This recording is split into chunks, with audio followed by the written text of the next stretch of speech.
properly as an individual. I've watched your lectures on personality transformations, maps of meaning, and the biblical series, and I think I've distilled your philosophy down to what I think are your 5 strongest points. Later on, I will present those points and we'll unpack them and comment on them. Yep. But first, the talk of the day, man.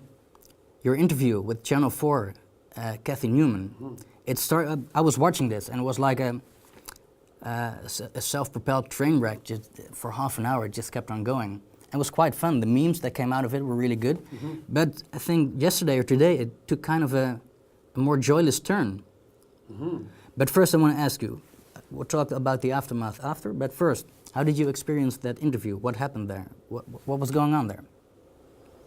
Well, there were lots of things going on, which is why people are watching it, right? I mean, there are lots of things going on at many levels of analysis all the time. And it's hard to determine which level of analysis you should focus on, especially when something complicated is happening. The way I experienced it was that I went into the Channel 4 studio and I sat and first in the green room where everything was quite friendly.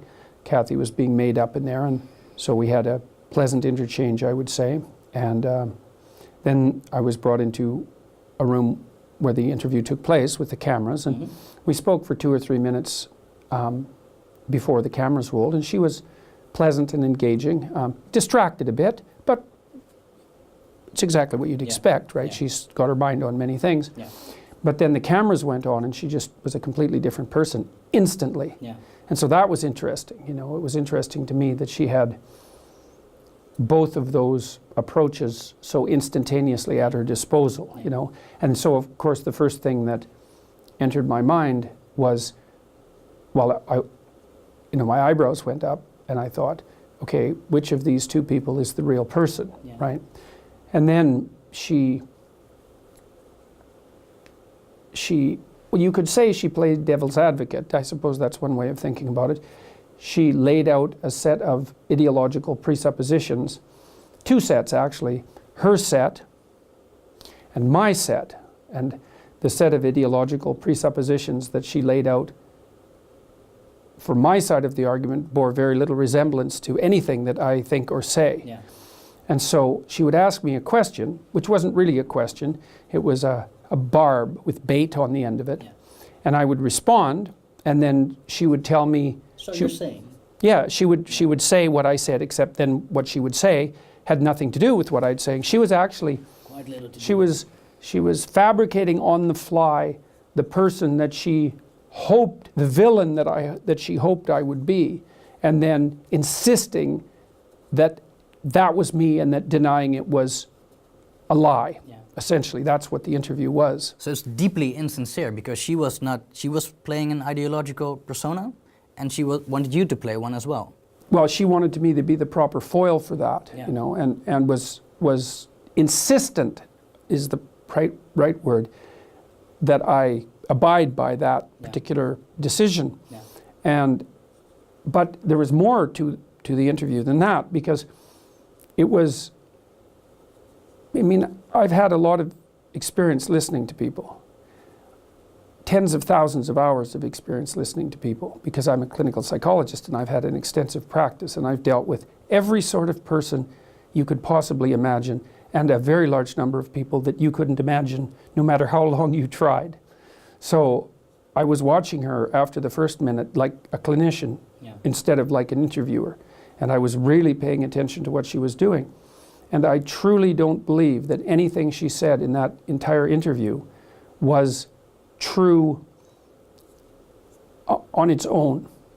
It was all, I actually have a chapter about this in my book called Assume That the Person You're Listening to Knows Something You Don't, which is a taxonomy of conversational types and a discussion about how to engage in a conversation if what you're trying to do is further your knowledge of the truth.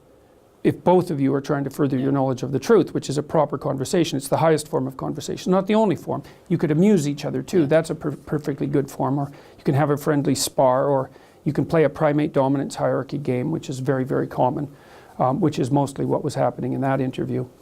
But she was using her words as tools to attain a particular kind of end.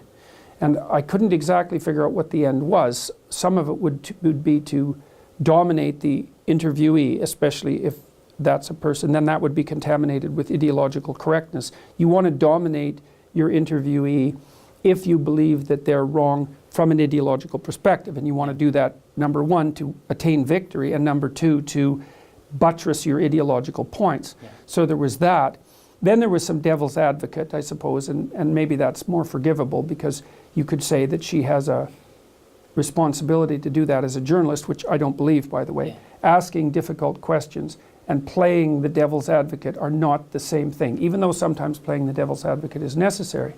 And then I think there was an underlay of career grandstanding. I don't know that much about her, and I don't know how she's made her reputation, but she is obviously a combative person, and my suspicions are that she's made a success of putting people, maybe she's made a success of herself in other ways, but she's made a success of herself, at least in part, by putting people uncomfortably on the spot. Yeah.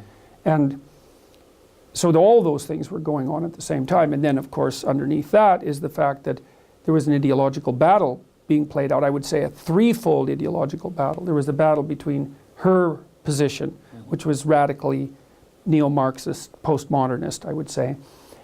She was arguing against who she thought I was, and so that was the battle. And then there was the position I was trying to put forward, which had virtually nothing to do with what she was discussing. She was fighting your strawman. Mm-hmm. Yeah, well, and it was like I was able to remain reasonably detached during the interview, because I realized almost immediately that whoever she was talking to bore very little resemblance to me. Yeah. And so, I mean, she was quite sophisticated in some sense in what she did, because she did manage to sort of... Her claims became so preposterous and so self-contradictory that it was difficult to remain completely detached. And I think, and this was the crux of the interview, and I think the part that's attracted the most attention, she had asked me at one point in a provocatively self-righteous manner just what gave me the right to assume that my privilege of free speech, let's put it that way, gave me the right to potentially offend someone and hurt their feelings. Yeah. And I thought about 6 things at the same time. But the first thing I thought was, you're a journalist. That's the last question in the world you should ever ask someone if you have any genuine integrity as a journalist, because that's all you have as a journalist. You have the right to offend people and hurt their feelings. And so I called her out on that. I said, look, you know, all you've done in the last 20 minutes is everything you possibly could to make me as uncomfortable as you possibly can. Yeah.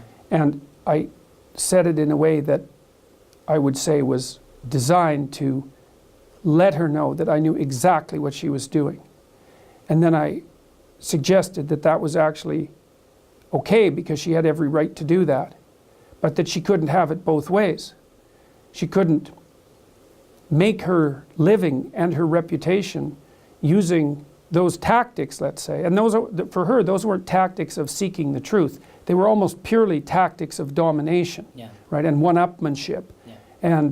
And maybe, you know, if you live in the postmodernist world, you don't believe in truth anyways. There's just victory and power games, and so perhaps that's what she was pursuing. I don't know exactly what she was pursuing, but it was so palpably obvious to the two of us at that point that she had in fact done nothing except try to make me uncomfortable, that calling her on it left her speechless. And then that was the only time, I would say, when I actually spoke to the genuine human being instead of the ideological so the front. Ideological front, it fell off briefly, and then you said, I got you? Yeah, well, I would say technically, and this might be interesting for people who are interested in Jungian psychology, if you want to understand what Carl Jung meant by animus possession, which is a very difficult concept, then that interview was a textbook case of having a discussion with someone who is animus possessed.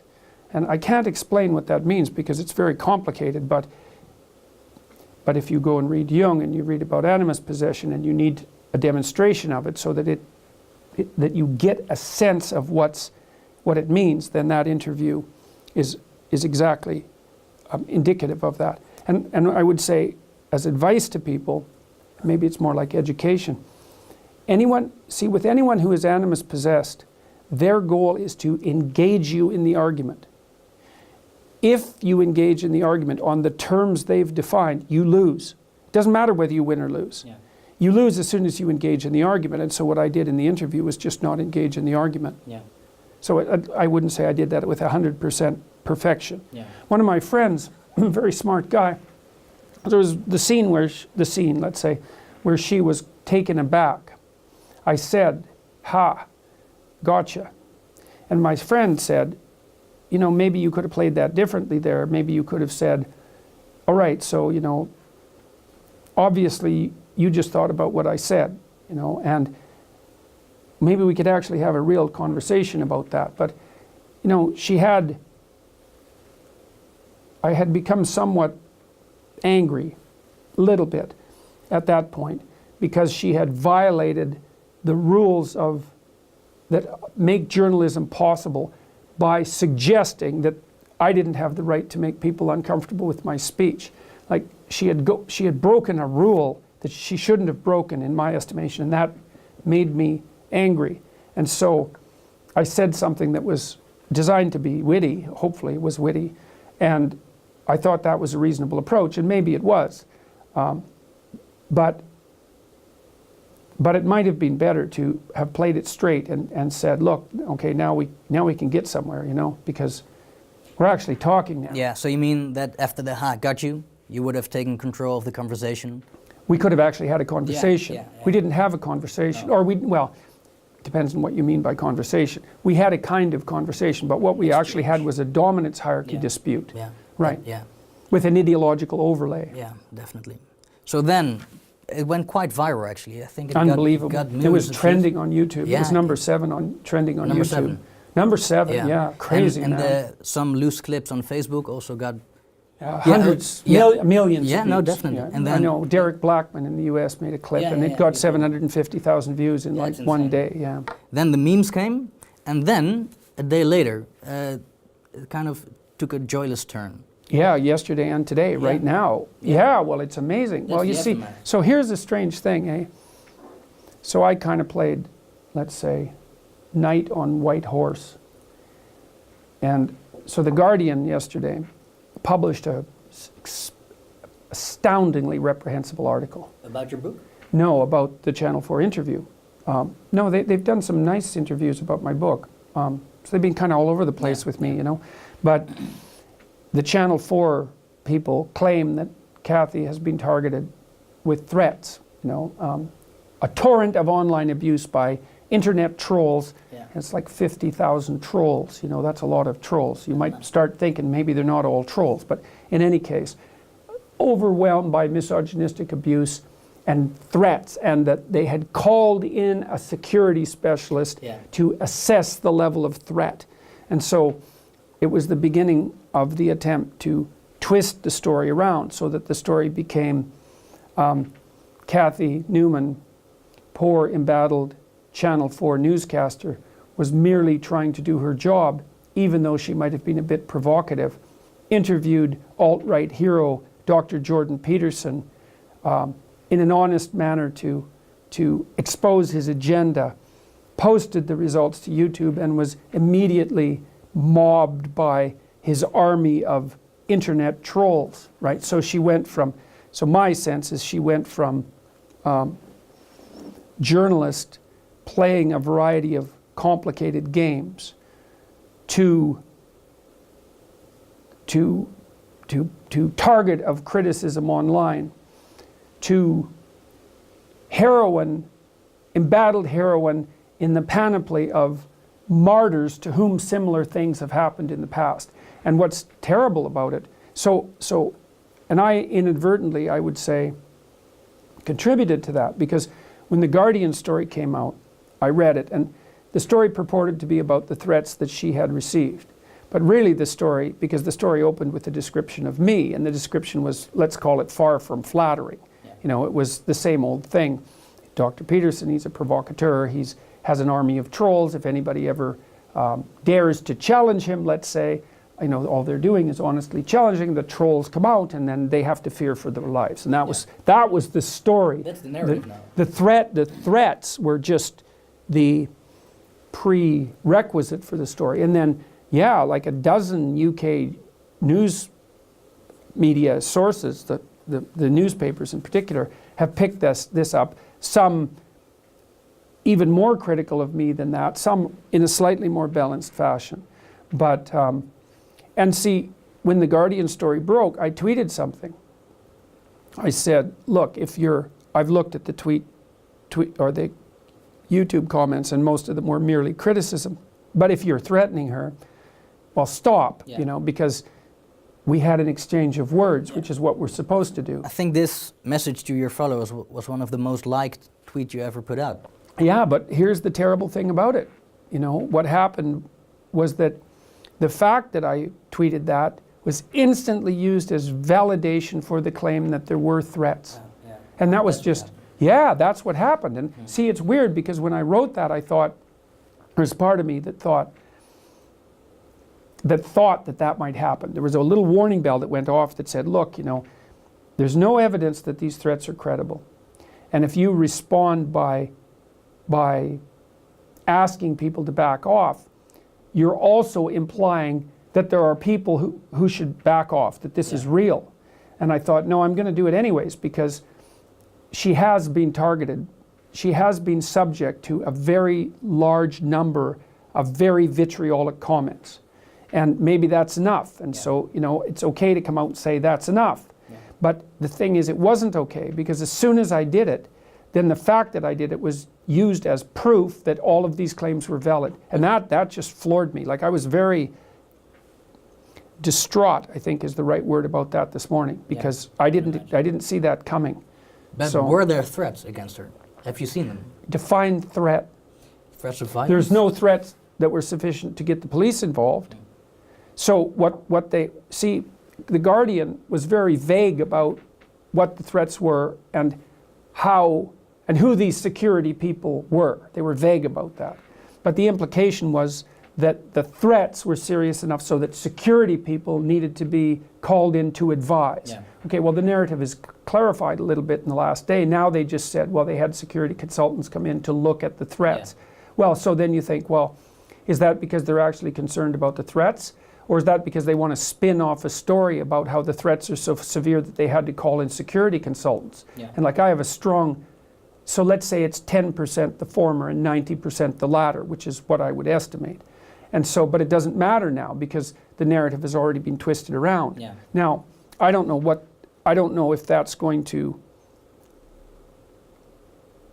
I have no idea if that's going to actually backfire on Channel 4, or if it will have the effect of further damaging my reputation. I mean, I know the Canadian media has picked up the victimized Cathy Newman narrative and run with it as well. Well, they're certainly trying. The Independent, I think, was a piece today, has a subtitle: "When white men feel they are losing power, any level of nastiness is possible." In the struggle to regain. I know that was definitely one of the most appalling headlines that I've ever seen a credible news organization produce.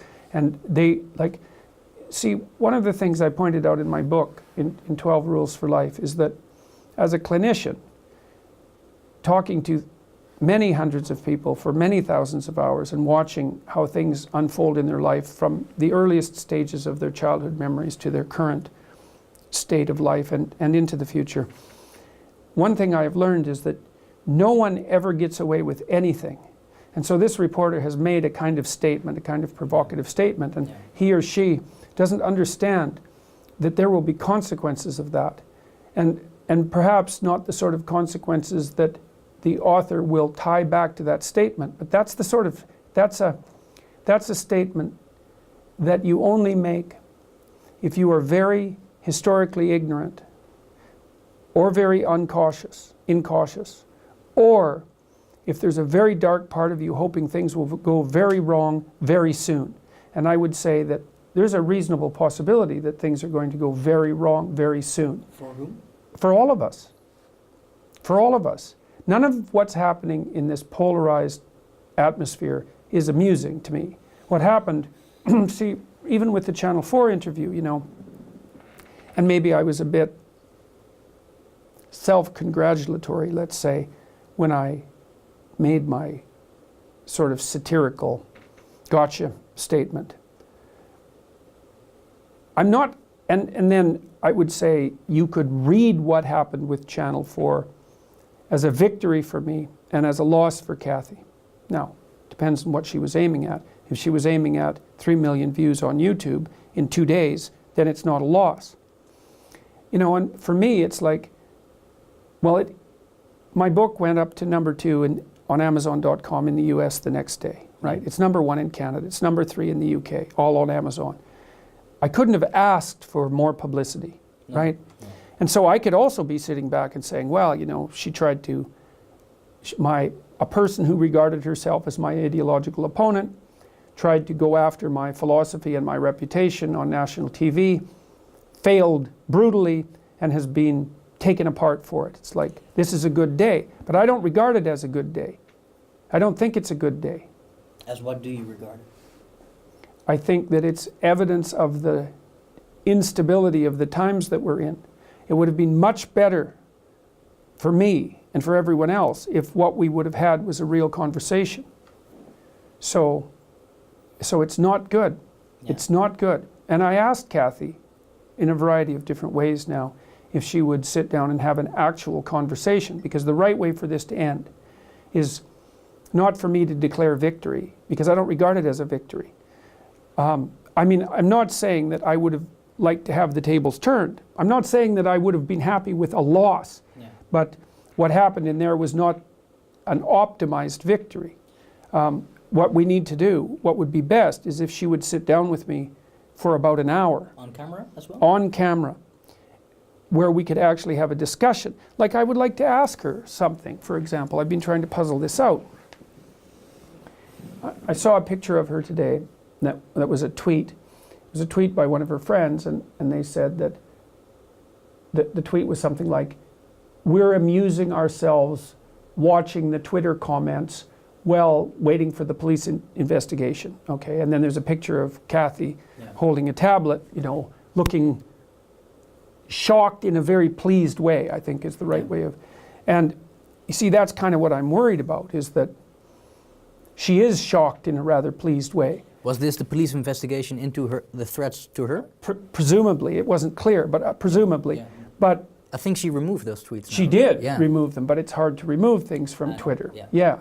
And so, but I've also been sitting here thinking, like, you know, people write me and they say, well, you must be, I'm writing you a letter of support, you must be receiving an overwhelming amount of hate mail, you know, keep up the good work. I don't receive any hate mail. I received like 5 pieces of hate mail in the last 15 months. I can't believe that that's the case. Very modest number. Yeah, and they weren't particularly vitriolic. Yeah, they were criticisms, you know. Yeah. So I don't get hate mail. Now, I don't know why, but I don't. But, you know, if the tables were turned, you know, and if I had done an interview and then 50,000 people had written critical comments about me in 2 days, ranging from like pretty severely critical to pretty damn vitriolic, I would be having a rough time of it, man. I'd be sitting there thinking, Jesus, you know, what the hell did I do? What did I do that was so deeply wrong that this was the result? But I don't know what Cathy's thinking. That does not seem to constitute her response so far. Well, you know, I hesitate to guess at it, but there's no evidence that that's her response. Yeah. You know, she said, oh, well, it was all in good fun. It was part of the game. Thank you for being a good sport. It's not a game for me. Viva feminism? Yeah, exactly. Viva feminism. We're really, and I mean, what my impression of the response to her interview is that virtually everyone watching it online, and I'm judging this response by the number of likes to dislikes and the comments, which are running about 80-1 against her, which is like 50-1 against you is not good. Yeah. Like 80-1 against you is really, really not good. Yeah. There's something wrong. And so, and these aren't trolls. These aren't my army of trolls. These 3 million people who've watched the video, or it's more than that actually, that's all sorts of people everywhere. Yeah. And they're not happy with the way the interview went. And that would crush me. Yeah. You know, and I think that's the right response to that. Is like when you receive overwhelming public criticism like that, the right response should be not glee at stirring up the hornet's nest, but careful reanalysis of what you did. That's hard. It's not as hard as the alternative, because if you're riding high and there's a correction coming and you keep forestalling it, the correction will get larger and larger and larger and larger, and finally when it comes you will not be able to tolerate it. And that's the situation I believe that she's in. The correction is coming. Has she responded to your request to sit down again? No, but it's been made very, very, recently. Okay. So I've had a colleague of hers contacted me and said that he would do what he could to put us in touch, and other people have been working behind the scenes, and Yeah. I suggested it on Twitter, and I'm likely going to contact my press agents at Penguin and see if they want to contact her and ask. But because that's the right outcome. The right outcome is we had this bit of combat, let's say. It produced a scandal. Now we actually talk about it. Yeah. No tricks, Yeah. just a conversation.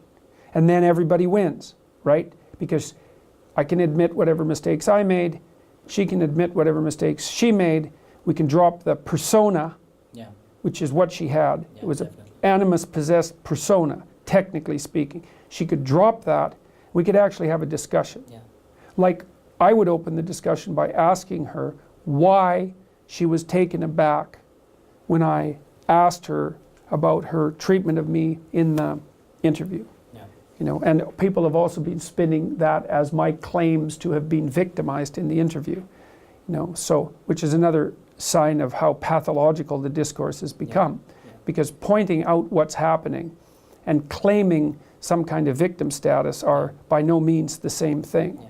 So what you're saying, that although it might look as a victory for you, and the attention it has It's not generated, a healthy victory. it's not a healthy victory. Right. And taking back to that, you said that it's actually a sign of the times where things could go really wrong for all of us really soon.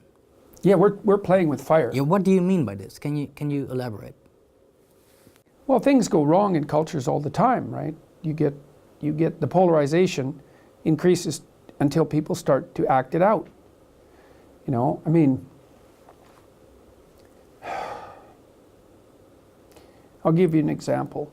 I always pay attention to what happens at the back of my mind, to the bottom of my mind, let's say. And what I learned from Carl Jung, for example, one thing was that if you watch what happens in your imagination while you're speaking and while things are happening to you, you'll see little dreamlike fragments happening all the time. Mm-hmm. They're not in words, they're really more like brief dreams. Jung thought we were dreaming all the time, even when we were awake. And, today I was reviewing maybe 10 or 11 of these newspaper articles that had played this twisty game and accused me of sicking my internet trolls on the poor hapless journalist. And I thought, this was the dark part of me, right? That's the shadow part. Thought, if I wanted to sick my internet trolls on Channel 4, then there'd be nothing but broken windows and riots. And then there's a little part of me that thinks, wouldn't that be fun? Right, and that's where we're at. It's like, because I'm a reasonable person, a very reasonable person, But even you though do I have can... these thoughts in the back of your mind. Oh yes, Yeah. and I pay attention to them because I know that they're part of the collective unconscious, right? Yeah. They're the shadow part. And Yeah, yeah. when there's part of me thinking, well, wouldn't that just be perfectly goddamn delightful?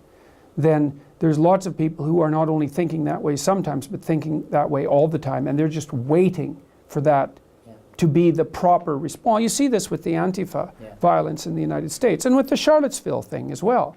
So, but basically what you're saying is that when you have these dark thoughts in your mind, in the back of your mind, you kind of tap into the collective unconscious of the culture you're embedded in. Definitely, definitely. There's no doubt about it, is that like the dark part of me and the dark part of you is the same thing in some ways, Yeah. you know, and we live in the same culture, and so it's going to manifest itself in a similar manner. Yeah.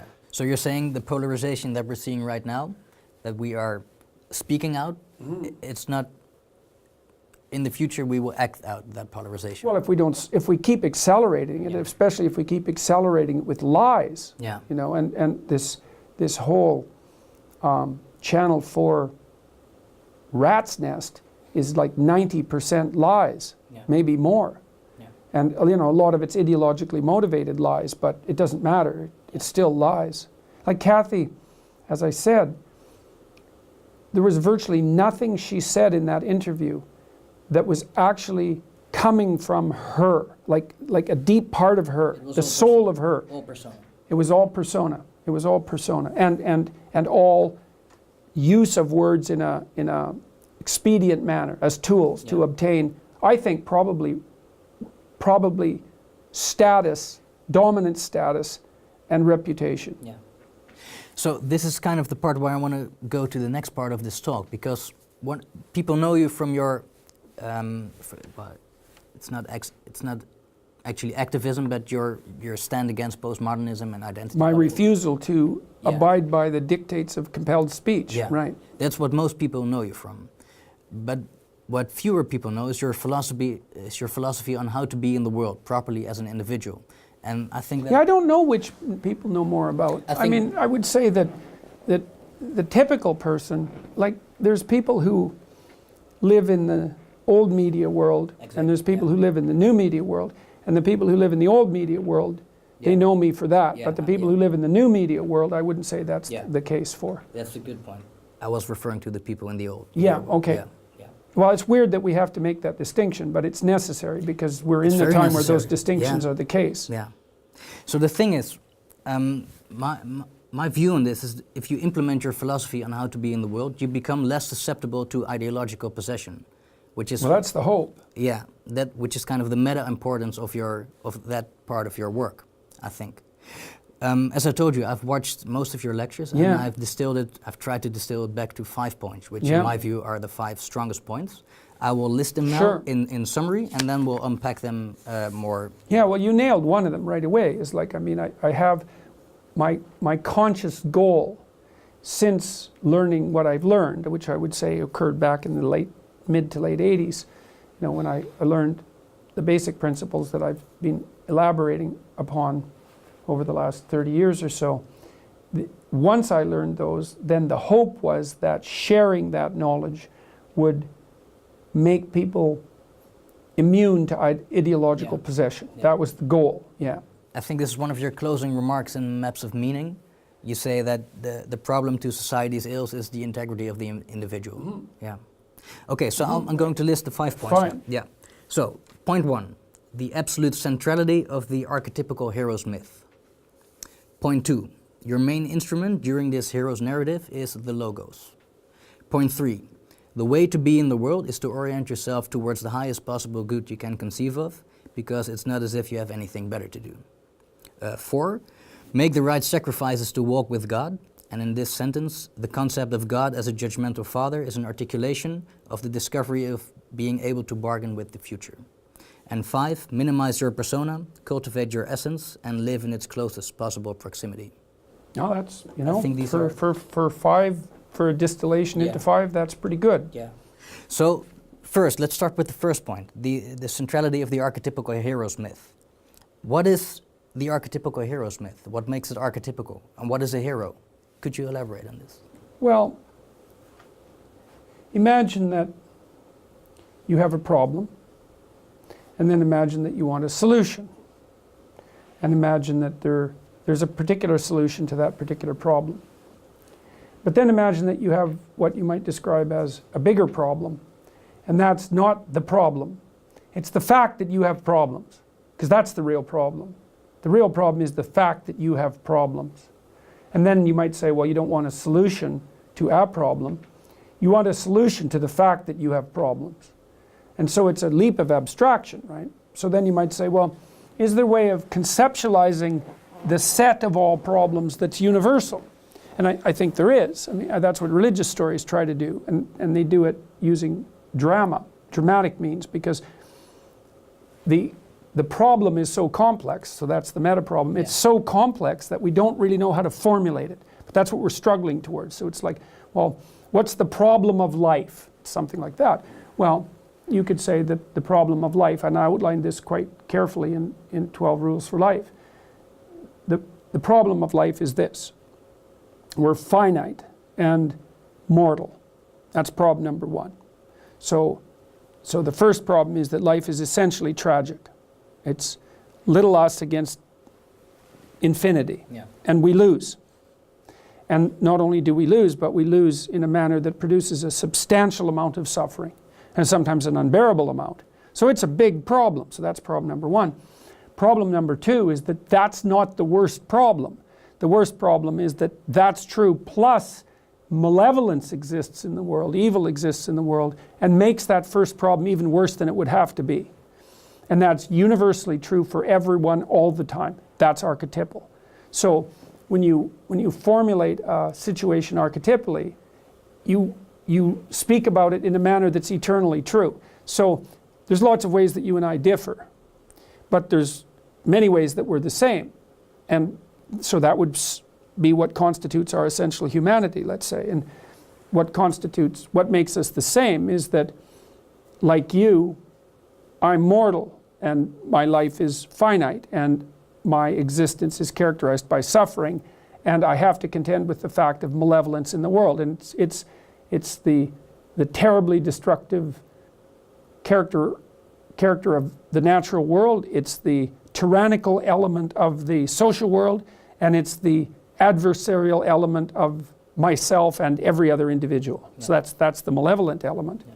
And so we're stuck with that.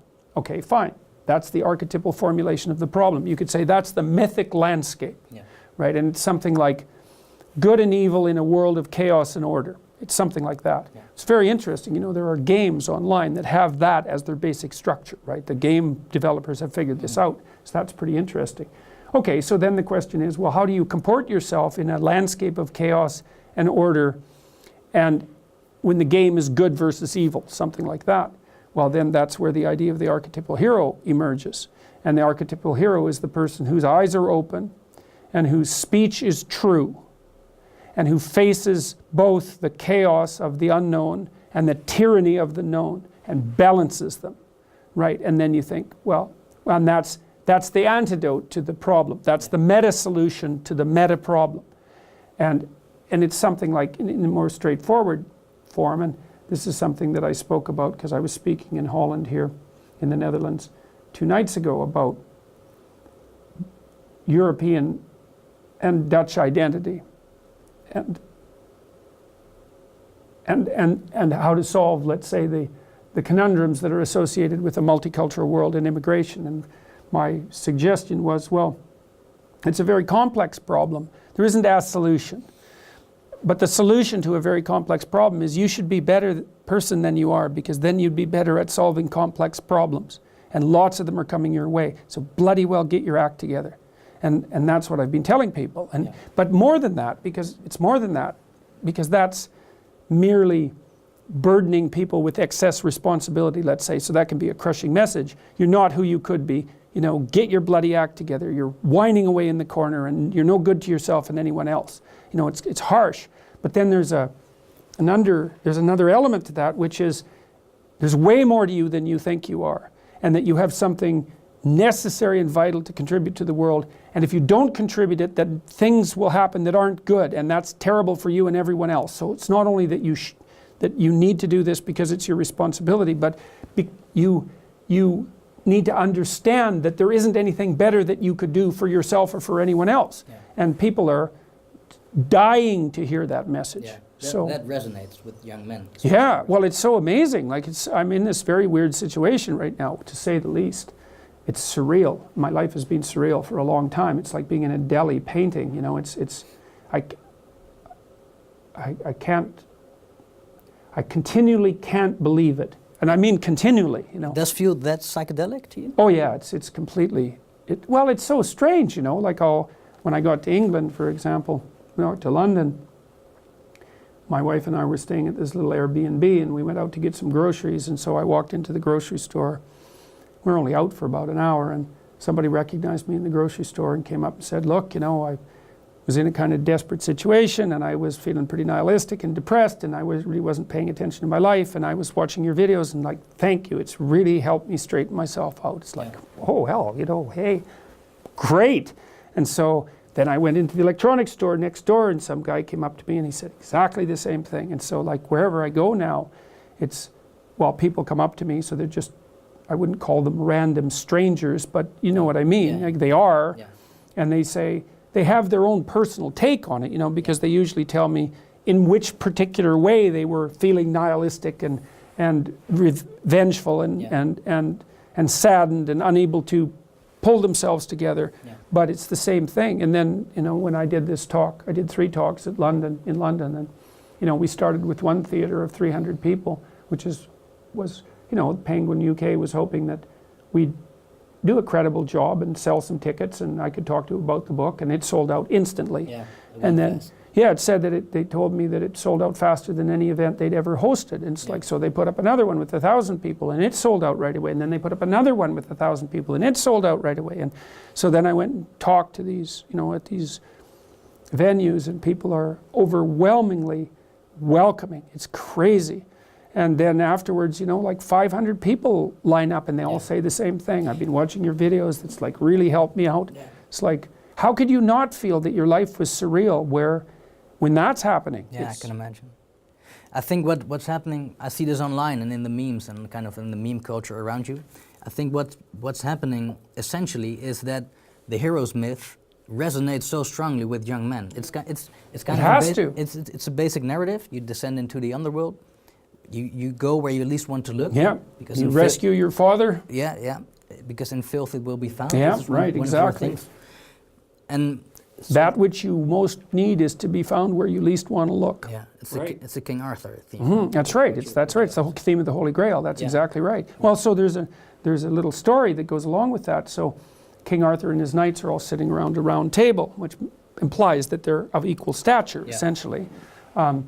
And they go off to look for the Holy Grail, which is the container of that which redeems. It's something like that. But of course, who the hell knows where to look for the Holy Grail? So each of the knights decides to enter the forest at the point that looks darkest to him. Right, and that's a hell of a story, because first of all, it shows that courage is the first requirement, right? Because you look for what's darkest and you go in there. That's part of, Jung developed that idea quite substantially with regards to his notion of the shadow. And I think it's also what makes this believable for people, because, the alternative is something like, look for happiness. And everyone thinks, well, I'd rather be happy than miserable, and fair enough, but there's nothing about that has any nobility. And it's not believable. No one believes that, because everyone knows that life is bounded by tragedy and that malevolence abounds. Everyone knows that.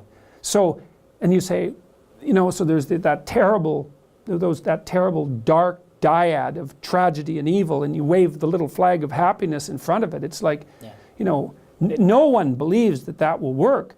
But then when you tell people, look, you're dark, you're a monster, you really are, but that's actually useful, because you cannot survive the world without being a monster. People think, well, that's interesting. I kind of suspected that I was a monster, and everyone's always said that was bad. It is bad, obviously, but there's something that can be done about it, and there's something that can be transmuted into something good without being inhibited. So you're saying, to be good, I don't have to be a neutered tomcat. To be good, I can be a monster, but I can be like a civilized monster. It's like, that's what you should aim at. You should be unbelievably dangerous. The more dangerous you are, the better.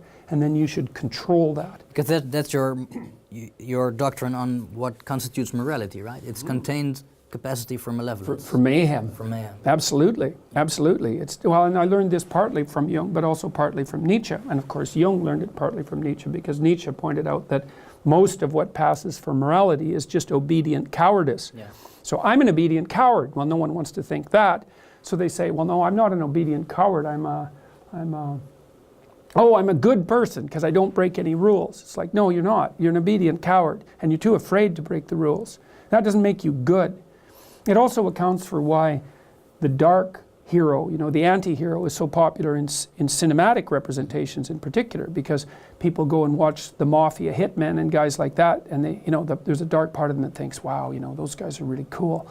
Like movies like Quentin Tarantino's movies, where the hitmen are wisecracking and, they're tough and they can handle everything. And you think, well, these guys are psychopathic criminals. Why are people looking up to them? It's because, well, you're not moral if you're just harmless. And the question is, well, what's the antidote to being harmless? And the antidote to that is to open up that doorway into the shadow. And then you could become that, right? There's that gleeful, predatory victory that's part of that, and that would be associated with, let's say, the attitude that I could have had to what happened with Channel 4. It's like, I won. Yeah. Look the fuck out. Right. But no, that's not right, because it's not good enough. It's better than losing by a lot. Yeah. Because there's nothing in a loss that's admirable. But it's not the highest form of victory. And there's no reason not to go for the highest form of victory. And that's peace. Yeah. Right? It's not predatory victory. It's peace. Because anyone with any sense, who has any wisdom, regards peace as the goal. And that isn't the peace that means that I'm so afraid of you that I'm not going to say anything. It's the peace that is that, it's the peace of armed opponents who respect one another. Right, that's real peace. Harking back to the hero's myth one more time, do you think that basically all people need to complete this narrative at some stage in their lives? Do all people need? It is their lives. Like if you don't act this out, let's say, you're not living. You're fragmented. You're a puppet. You're a puppet of other motivational forces. Like this is what happens when you unite the motivational forces that guide you. Yeah. Unite your own nature with your own culture and rise up above it. That's what happens, is you end up acting this out in one way or another. And you might as well know it. And this was Jung's point. It's like you can be the unconscious actor of a malevolent, tragic drama. Or you can wake the hell up and you can decide that you're going to be the hero of not only your story, but of everyone's story. And then you can choose. Which of those do you want? Now the problem with choosing, let's call it the archetypally heroic path, is that you have to take the responsibility. But the upside is, well, what the hell's the difference between responsibility and opportunity? Yeah. You could say, well, there's no difference between responsibility and opportunity, so the more responsibility you take, the more opportunity you have. Now maybe you don't want that because you'd rather cower in the corner and hide. But the thing is that you probably wouldn't rather do that, because if you try it, you'll find that there's nothing in it but self-contempt and misery. Right? That's a bad pathway to pull back and to fail to engage in the world, and you end up bitter and resentful and self-destructive and vengeful and then far worse. That's you can develop a liking for that. I wouldn't recommend it. Yeah. No, I understand. I was summarizing the cinematic history of the past 15 years, and there were a few characters that I found particularly archetypical. Mm-hmm. And I was wondering, because I don't think you've ever mentioned these in your lectures. So there's Maximus from Gladiator. There's Hector of Troy from Troy, who faces off against Achilles. There's King Leonidas from 300 with the Spartans, and there's Spartacus. And what stood out to me was these are all deeply archetypical figures, mm-hmm. and they have a few core properties in common. One is they talk very little, and mm-hmm. if they talk very decisive. Mm-hmm. Two is they never or seldom raise their voice. Mm-hmm. Only if they raise their voice, it's so the troops can hear them. And three, I think that within these archetypes might reside the case, maybe the ultimate case for male monogamy. Because these archetypes that resonate so strongly with men, what they all have in common is that they're fiercely loyal to one woman alone. Right. Well, that's part of them. That's part of the incorporation of the shadow, I would say, because, Louis C.K. a while back talked about Tiger Woods, and I really liked it because people were complaining about Tiger Woods and his affairs, yeah, and also about Arnold Schwarzenegger and his affairs, and one of the things that Louis C.K. pointed out, quite in a very comical manner, was that, well, many men aren't having the affairs of Tiger Woods. But that's not because they're good men, it's because they don't have, I think he said, a busload of Swedish bikini models waiting for them at the final hole. So the idea would be that you should conduct yourself so that you are attractive to many women, maybe that you have your pick of them, but then you should pick one. And that's a sacrifice. Obviously, that's a sacrifice of a sort. It's a strange sacrifice because, you know, I talked to someone, a comedian recently, who told me of one of his experiences in Las Vegas. So he went to Las Vegas with a sports superstar. And they went to a party, and what literally happened at the party was one woman brought forward a small group of other women, all very attractive, and basically told the sports legend that he could just pick one of them and she would go home with him, right? And so that had all been arranged beforehand, and he said that he's been in many situations where something like that has happened. And I thought, well, you know, that sort of is appealing to the Hugh Hefner playboy 14-year-old fantasy that sort of gripped our culture from the 1960s onward. But imagine that you sleep casually with 100 women in a 6-month period, or a 3-month period for that matter, or a 3-week period. I don't care, pick your time frame. And you say, well, what, and you're ecstatic with yourself because you've been validated by this opportunity. And I'm not making light of that. It's not nothing to be attractive to women like that. It's really something to be attractive to women like that. But it isn't obvious to me that your choice to conduct yourself in that manner enriches your life and the life of other people more in any way than picking one person and actually having a relationship with them. It's only true that that promiscuous pathway, let's say, is better if you can actually divorce sexuality from all the other elements of life. You say, well, it's about variety and it's about impulsive pleasure. Or maybe it could be even slightly deeper than merely impulsive pleasure. It could be shared impulsive pleasure. But I don't think you can do that because sexuality isn't divorceable from family and from morality and from all the other elements of your life. And if you're mature, you know that. And so you make a decision. You make a decision not to capitalize on your opportunity, not to misuse your opportunities. And you know, a huge part of the Me Too phenomena, a huge part of this battle that's being played out in our culture is a consequence of the failure of men to recognize that. Now, it's not only the failure of men, let me be absolutely clear about that, because, for example, with the example of the sports superstar, the women who are lining up in front of him, parading themselves and offering themselves, are deeply complicit in this pathological game. And so it's pretty clear anthropologically as well that, you know, sexual choice tends towards a Pareto distribution, especially for men. So most men have very little selection at their disposal, and a small number of men have excess opportunities. The question is, what should that small number of men do? And you might say, capitalize on it and to hell with the consequences. And like, it's a powerful argument, but I do believe it's wrong. It destabilizes the society. Yeah. And so, and I also don't think it does your soul any good, because the problem with treating other people as casual sexual partners, let's say, is that you also treat yourself that way simultaneously. And I don't think that that does you any good, because you're not, unless that's what you want to be. If you want to be a casual partner, it's like, well, that's, I wouldn't say that's a particularly noble ambition. You should be able to do better than that. All right, so we just discussed the centrality in your philosophy of the archetypical hero's myth, which is basically one descends into the underworld, you go where you least want to look, you face the dragon goddess of chaos, you fight with all you have and a little more, and if you survive, you retrieve something of supreme value and you escort it back into the daylight. Mm-hmm. And then you share it with everyone else. And then you share it, yeah. Which is a crucial part, crucial part of it. Yeah, right. Definitely. So the second point is actually, within your philosophy, it seems that during this narrative that I just described, the logos is your premier instrument. Mm-hmm. And you describe the logos as the capacity to articulate undifferentiated chaos into habitable order.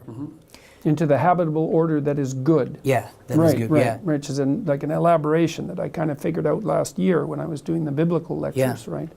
Because one of the things I came to understand when I was reanalyzing the earliest chapter in Genesis is that there's this idea in Genesis that the creative force, God, uses this process, employs this process, the logos, to extract habitable order from chaotic potential. He speaks the world into being. Right, but he uses the logos specifically to do it. Then the logos is truthful speech. Yeah. And so there's an idea there, which is that it's a deep idea. It's the deepest idea of the West, I would say.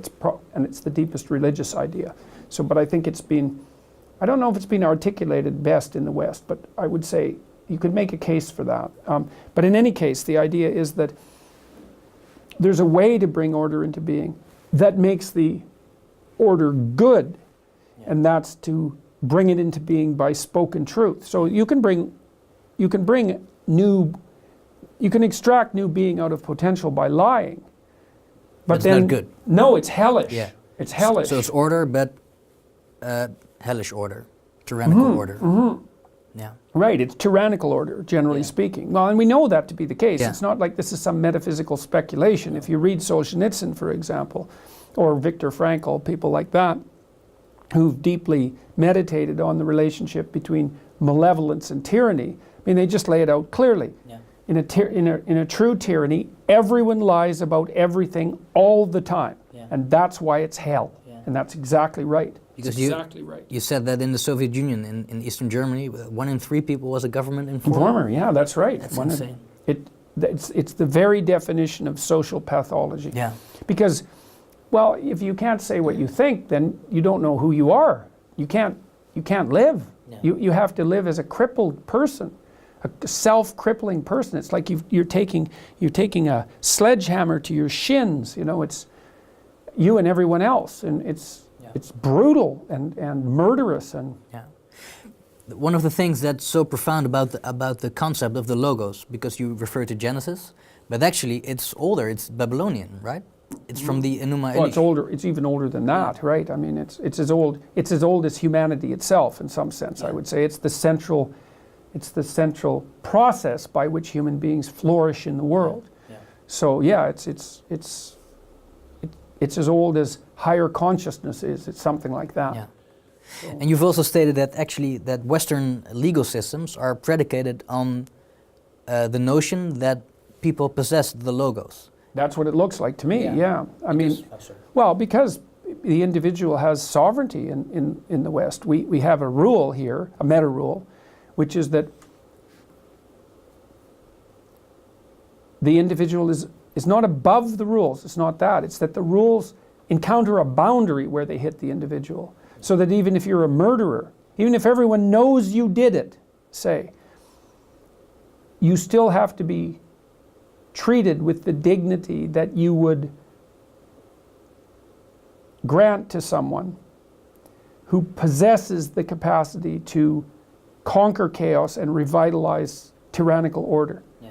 You have to, the law itself has to draw to a halt in front of that. Yeah. And that's, people don't understand how amazing it is that that principle ever emerged, because the impulsive, correct response to the revelation of a murderer in your midst is to just kill him as brutally and rapidly as possible.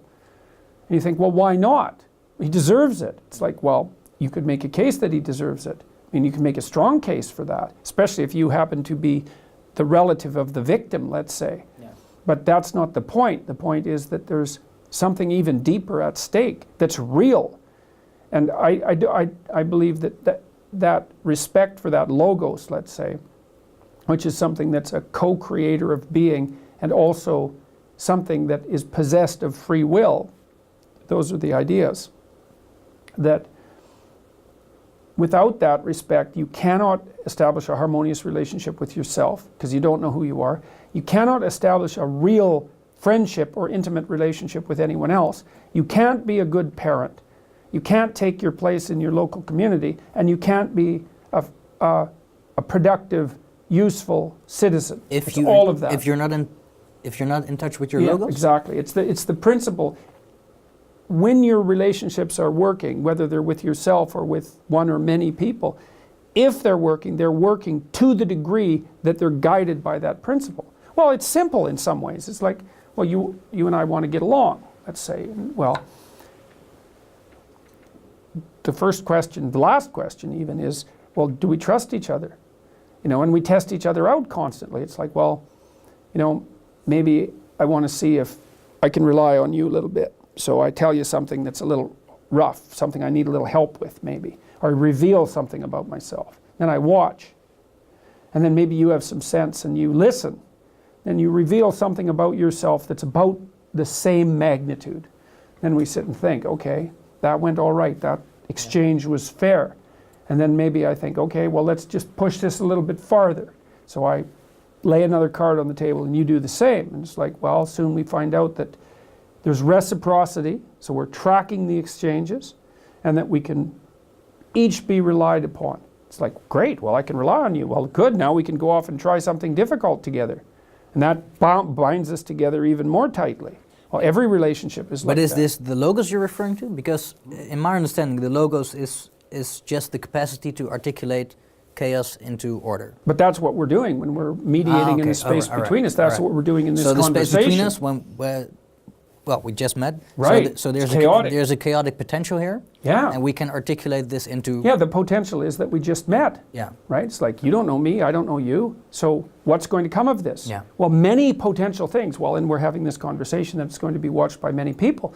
So we're bringing, by having this discussion, we're reshaping the potential that lies in front of us into something actual. Yeah. And we're determining with every gesture, every word, what that order is going to be.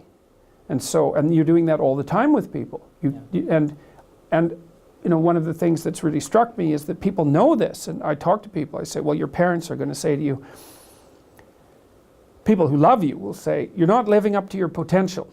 And if they're serious about that, then that strikes at your heart. You think, oh my God, I'm not living up to my potential. That's like the ultimate sin. There's part of you that knows that. And you think, well, I should be like making more of myself. I should be living up to my potential. And you never stop and sit back and think, what is this potential that we're referring to?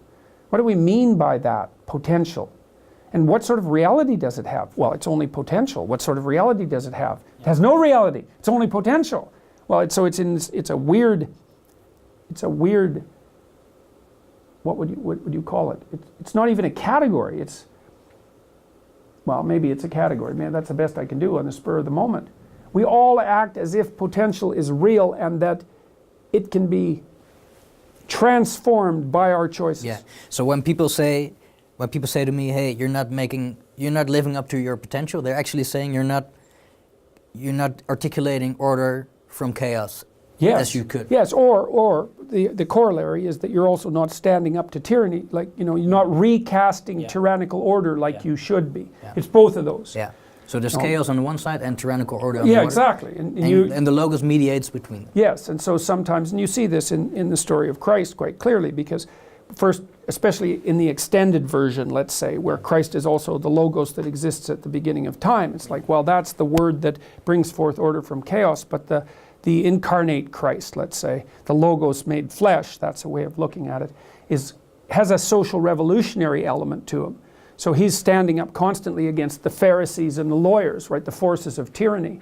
And so he's more in the actual passion story, he's more of a combater of corrupt order than someone who's calling forth order from chaos. That's the more abstract level. But both of them are integrally part of the hero story. The hero's always doing one of those two things. Yeah. So when you think about the logos, is this the element that makes the individual possess a certain divinity in your? Yeah, it's indistinguishable from the divinity of the individual. It's the same thing. Yeah. It's the divine principle of the individual. Yeah. And then one question might be, well, you could say, well, what's the phenomenological status of that? Which would be, how do you experience that? And you experience that in many ways. You experience that as a sense of meaning when you're doing something meaningful, so that's a direct experience of it. You can experience it in a more metaphysical way, and people experience that when they experience feelings of the infinite, intimations of the infinite, intimations of immortality. That's another way of thinking about it. And those can happen when you're listening to music. They can happen in sexual encounters. There's all sorts of rituals that might evoke them. Micro examples occur when you're working and you're deeply engaged in what you're doing and you're finding it meaningful. You can make contact with the part of you that seems infinite in scope. And those are the sorts of experiences that people usually refer to as mystical. Yeah. And you might think, well, those are just forms of insanity. That would be a classic psychiatric materialist objection. But the problem is the evidence doesn't support that idea. The evidence suggests that mystical experiences have a profoundly positive effect on all aspects of people's lives. Yeah. Now, that doesn't mean they can't go wrong. Schizophrenics sometimes have mystical experiences, but they're less constructive. It's not the same thing. It's not the same thing, and it shouldn't be confused. There's no evidence that it's the same thing, and the two things shouldn't be. And there's plenty of evidence that they're not the same thing. They shouldn't be confused. Yeah. And so, okay, so that's the phenomenological level. You can experience these things, and people have strived to experience them throughout human history. I mean, almost all the things we do that are cultural, like deeply cultural, all our forms, let's say, of entertainment, which is a very bad way of thinking about it, are attempts to produce those intimations of the divine. Yeah. And people love that more than anything, and no wonder. You couldn't say, well, that doesn't mean that there's any such thing as divine. It's like, well, that's a whole different argument. Maybe not divine, but transcendent nonetheless. Well, it's good enough. Yeah. I'm not necessarily engaging in metaphysical speculation. When I did the biblical lectures, for example, I tried to stay on psychological grounds. Say, look, just read psychologically, these stories are sufficient. Yeah. I do believe that there's a metaphysical reality to the experiences of the intimations of immortality and divine unity that people are capable of having. I believe there is metaphysical grounds for those. Yeah. I believe they're reflective of a deeper reality. But you don't have to believe that in order to view this from a psychological or pragmatic perspective. Yeah. So what I really enjoyed, I actually thoroughly enjoy it in my day-to-day life when I started to articulate the concept of the logos for myself. Every morning when I wake up, I think, hey, I have a logos and I can start to create order out of something chaotic. Right. I can start to explore territory and bring it into my map of the world. That's right. There's chaos to encounter and giants to fight. Yeah, it's quite fun. Yes, absolutely. It's more fun than anything else. Yeah, I know. It's better than fun. Yeah. That's the thing that's so remarkable. How would you call it if not fun? Meaningful. Meaningful. It's meaningful, man. And it's better. And the reason to distinguish it from fun is that fun doesn't work when you're not having fun. Yeah. Fun doesn't work when you have people in your family that are suffering or when you're in a crisis. That's not fun. Yeah. But this works then too, maybe even better. So that's, it's a boat that doesn't sink in a storm. Yeah. It's an adventure. That's the other thing. It's an adventure. Yeah. Or maybe it's even the adventure. So you wake up in the morning and you think, exactly that. There are dragons to slay and giants to fight. It's like, yeah, absolutely. Well, I think this is a good point to go to our third point. The way to be in the world is to orient yourself to the highest possible good you can conceive, because you don't have anything better to do. You also say that you encourage people to take on as much responsibility as they can, and because this constitutes a meaningful life. And this is, I find this quite interesting. You know what is meaningful because it is encoded into your body, the notion of meaningfulness. Oh yeah. And it's the deepest of the higher instincts. Yeah. That's a good way of thinking about it. My reading of this was that, now it's actually your reading, but what constitutes meaning is the right balance between chaos and order. And this is actually what you described as paradise on earth, being a walled garden where chaos, the chaotic potential, and the logos mediate supreme beauty. And harmony. Yeah. Harmony is a good way of thinking about it, because, well, people understand harmony because they listen to music. Yeah. It's like, you listen to a piece of music you love, it's like, that's harmony. It's like, well, how would you like things to be like that? It's like, there's not a question. The fact that you love the piece of music means that you want things to be that way. It's direct. It's not mediated by cognition. Yeah. No, it's something else. Huh? It is something else. It's absolutely something else. When I first heard you say this sentence, orient yourself to the highest possible good you can conceive, I'd never thought of it that way. But when you just lay it out, it sounds really quite logical. Sounds like the most logical thing to do. Yes. But I never heard it in an articulated fashion like that. Yeah, I know. think that many people, I think it was the closing remarks of Maps of Meaning, I think you refer to Pinocchio, when Geppetto, he wishes upon the star, exactly. which is the highest and asks ideal. for something impossible. Yeah. Right. But can you elaborate on this? Why does the highest possible good constitute meaning? And why do we feel this? Why do we feel when we're doing something meaningful? Well, I think it's because we go back to the beginning of the conversation, is that we have a problem, right? We have the fall, that's the right way of thinking about it. We have chaos and tyranny, and we have evil. It's like, what do you do about that? You pursue the pathway that solves those problems. That's what the meaningful pathway does. And that's why it feels meaningful. It's like those actually are the problems. I've started to think, well, I thought for a long time there are truths of drama and literature, and there are material truths of science. But there are times when those two align, and they're true literally and metaphysically, literally and metaphorically at the same time. Yeah. And the idea that being is a place of tragedy and evil is literally and metaphysically true and metaphorically true, both at the same time. And the idea that there's a way of dealing with those both at the same time, and that's meaningful, that's also literally and metaphorically true at the same time. Yeah. And the reason for that is that because it's true that our eternal enemies are tragedy and malevolence, we've adapted to them, and we can feel, so to speak, when we're contending with them properly. Yeah. And that feeling of contending with them properly is the feeling of meaning. Yeah. And so there you have it. And the meaning that's produced as a consequence of contending with those properly is the antidote to them at the same time. So, in the Christian story, of course, Christ voluntarily hoists his cross.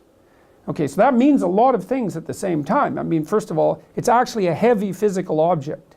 Second, it is something you have to hoist up onto your shoulders. It's a genuine burden. So it's a genuine physical burden. But it's also a metaphysical burden, because at the same time that he hoists up his cross, he's accepting the burden of his death. And he's doing that, not only death, but suffering in death. And he's doing that voluntarily. It's like, that's the ticket, exactly that, is to do that voluntarily. It's like, yeah, there's no doubt. Life is tragic and bounded by malevolence. No doubt about it. Accept it. Accept it. Accept it. Transcend it. And then you transmute it. That's what I've never recovered from that realization 30 years ago. Which is a good thing, right? Right, that's a good thing. But I would say in many ways I'm a deeply pessimistic person, because I'm very aware of the finitude of life and the suffering that's associated with it, acutely aware of that, and also of malevolence. And then I came across this set of ideas, which I've been elaborating, that we've been talking about, and there's this process that's laid out as an antidote. It's like, tell the truth. Yeah. Orient yourself towards the highest good you can conceive of, and tell the truth, and that will work. And the strange thing is, it works. It's like, really, it works. Those are big problems. You might think they're so big that they have no solution. How could they have a solution? It's like, well, they have a solution. Isn't that something? I think in one of your lectures you refer to, or you say, or you tell the crowd, and you make these gestures. You talk about alignment a lot, and you always make this gesture. I like that. You say, align your soul with the structure of being. What does that mean? Well, it means it's the same thing that you do when you're dancing with someone. So imagine an orchestra is playing. Are you a good dancer? I'm a pretty good dancer. What style? Well, I wouldn't exactly say that what I have is a style. I can dance with my wife, which is the crucial thing. I mean, I'm good enough dancer so that she likes to dance with me, and she's actually a pretty good dancer, so that works out pretty well. So, and I listen to the music, so I guess maybe that's partly why I can dance, because I actually listen to the music. So imagine there's an orchestra. Okay, now you think about what the orchestra is doing, right? These people are hyper specialized. They're incredibly skilled. They all have their individual talent. They're all pushing the limit when they're really playing well, right? They're pushing the limits of their capability. And then they're organized into groups, strings, horns, etc. So there's the individual, but then there's the group, and then there's the aggregation of the group. And then there's the conductor, who's the king, right? And he's making sure that all of the skillful players play their part harmoniously. And then they're laying out pattern upon pattern upon pattern upon pattern, and they're modeling the structure of reality, because that's what reality is. It's pattern upon pattern upon pattern, all harmoniously, when it's working nicely. It's the music of the spheres. It's all harmony from the lowest subatomic level all the way up to the top, and that's what music is modeling.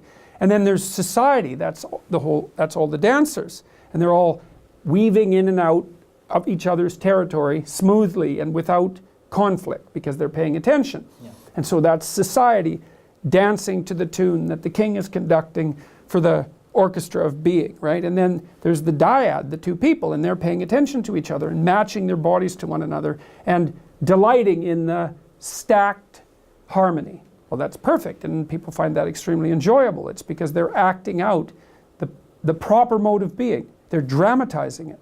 And people find that invigorating and refreshing and, you know, and beautiful, all of those things at the same time. And so that's a dramatized example of how you should live your life.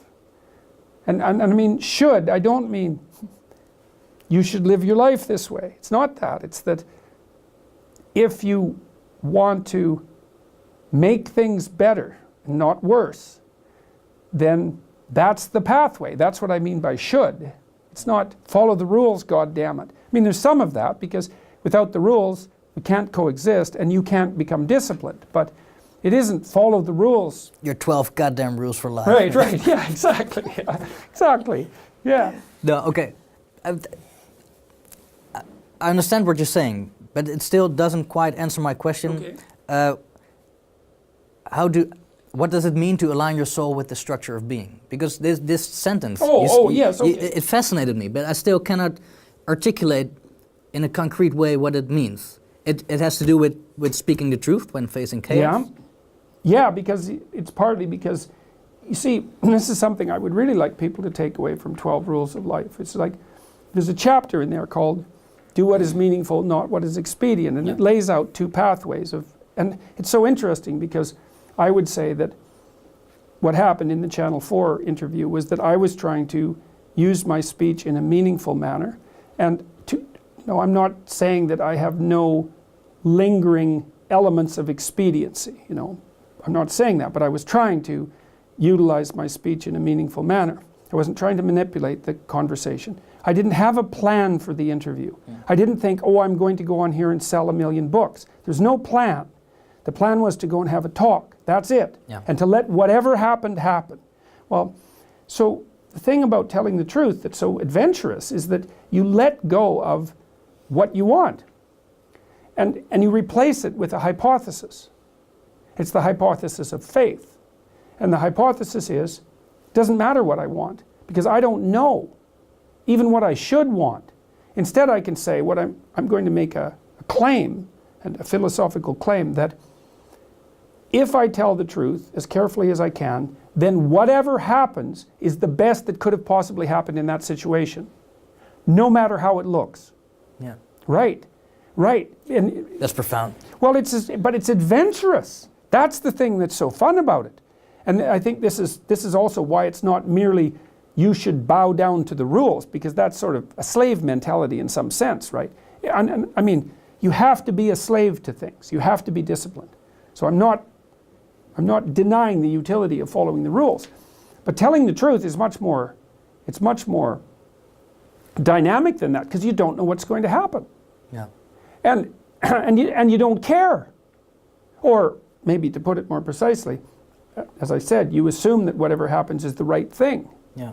And then it was so exciting to me last year when I was doing the biblical lectures to understand finally that the link between the idea of God employing the logos to create habitable order and saying that it was good. I said, okay, so that's the deepest reflection of that idea. The idea is that The being that you speak forth from potential with truth is good. Yeah. It's like that might be true. Yeah. Well, Jesus, just think what it would be like if that was true. Yeah. It's the key. It's like, well, how do you set things right? Tell the truth. I've actually come to think during the past 2 years that if you honestly speak the truth, it makes you, and well, not indestructible, but it does kind of make your soul indestructible. And I think the archetypes are referred to, Maximus, Hector, Leonidas, all men who spoke the truth. They were all defeated in the end, but their soul was not broken when they were defeated. Socrates is the best example of that, because we know, the thing about Socrates that's so cool is that, many things, is that, there's arguments about the historical reality of Christ, and there's arguments about the historical reality of the Buddha and Muhammad as well. There's no arguments about the historical reality of Socrates. He lived, and we have 2 transcripts of his trial from 2 different people. Yeah. And they basically, and I outlined this again in the same chapter about doing what is meaningful and not what is expedient. When Socrates, when he was accused of corrupting the youth of Athens, there was a game that was going on. It was a political game. And Socrates was a gadfly, right? He bothered people because he kept asking them questions, He wanted to know the answers. He'd ask them questions. And then the people he was questioning would find out that they didn't know the answers, and that was very disturbing to them, And so they all got together. Athens was a small city by our standards, only 25,000 people. Everyone knew everyone, like seriously, right? And all the local aristocracy got together and said, God, we're sick of this guy. Why don't we tell him we're going to put him on trial? And sort of hint that he should get the hell out of town. That was the game. Yeah. So that, they announced the trial, and everyone knew it was going to be a fixed outcome. But the idea was, well, we'll announce it 6 months ahead of time, and he can have a colloquy with his friends and get out of town, and then we'll be rid of him, and that'll be the end of that. Well, and Socrates knew that this was the game, and so did his friends. And they all got together and said, well, we got to get you out of town. And Socrates was thinking, yeah, that's probably a good idea, because I don't want to be dead. And then he went off and had a little consultation with his conscience, his daemon, he called it. I think you actually pronounce it demon, but it means conscience for our purposes. And he went and had a conference with it, a little, and he was thinking internally, consulting his conscience, and it said, don't run away. And he thought, well, really? What do you mean don't run away? These people want to kill me. They're going to kill me. What do you mean don't run away? And his conscience said, don't run away. Don't run away. That's how it is. You're not to run away. And Socrates came back and told his friends, okay, I went and talked to my conscience, and he said, the one thing that makes me different from all other men is that when my conscience tells me not to do something, I stop. It doesn't tell me what to do. It tells me what not to do, and then I don't do it, no matter what. That's what made me who I am. And he said, the Delphic Oracle had said, for her part, he said at his trial that he was the wisest man, and she was very highly regarded, right? Whatever she was doing with her hallucinogenic tricks, she was the mouthpiece of the gods, and said that Socrates was the wisest man in Greece. And we still remember him. He didn't run. He didn't run. And then he thought, okay, well, if my conscience is correct, let's assume that for a minute. Weird as that is, because how could it be correct? But it's always been correct before. He said, well, look, and he said this at his trial, I'm old. I've been renowned for my clarity of thought. I'm going to die not so long from now. And so now I have this opportunity to put my affairs in order and to say goodbye to everyone and to live the remainder of my life with integrity and to say what I have to say. And then at his trial, he just flips the table and he goes after the people who are prosecuting him. And you see why they want him dead. It's devastating. It's devastating. And so, we know the story 2,500 years later, 3,000 years later. And that's a reflection of exactly what you said, is that part of the spirit doesn't die. Yeah. Now, what does that mean? I think it means that it dies when you corrupt yourself. Well, that's what Solzhenitsyn said in the Gulag Archipelago. He said there's something worse than death. That's a good thing to know. Yeah. And that's the death of your soul. And that's whether the soul is immortal or not. It's a psychological idea. It's like there are conditions under which it would be better not to live. Well, that's the cry for freedom, I would say. So, because life without truth is hell. Yeah. that's the right way of looking at it. Yeah. Strong stuff. That's for sure. Well, you need strong stuff. Yeah, I know. Life is hard. I know. And because life is hard, we're going to the fourth point, Okay. which might make it a little less hard. It's from your biblical series. I think this is from Noah, Yeah. the flood myth. Make the right sacrifices to walk with God. Yeah. And within this conception, the concept of God is a judgmental father, which is an articulation of our discovery of being able to bargain with the future. Yeah, right. What does it mean to make the right sacrifices when bargaining Well, with the future? it means that as you, let's say you conceptualize what you're pursuing as good, and you asked a bit about putting things in alignment, and I would say, okay, well, here's a technical description of what's good. It's what's good for you now, in a way that's good for you tomorrow and next week and next month and next year, so it can be iterated, right? Yeah. So you can't do impulsive things, because the problem with doing impulsive things is they're really good right now, but you're dead tomorrow. That's not a good solution. And if it's impulsive now and you're dead in a year, that's also not a good solution. So you're bounded by the necessity of preserving yourself across time. But that's not the only boundary, because it has to be good for you, but it also has to be good for the people around you in ever-widening concentric circles. And that's not much different from it being good for your future self.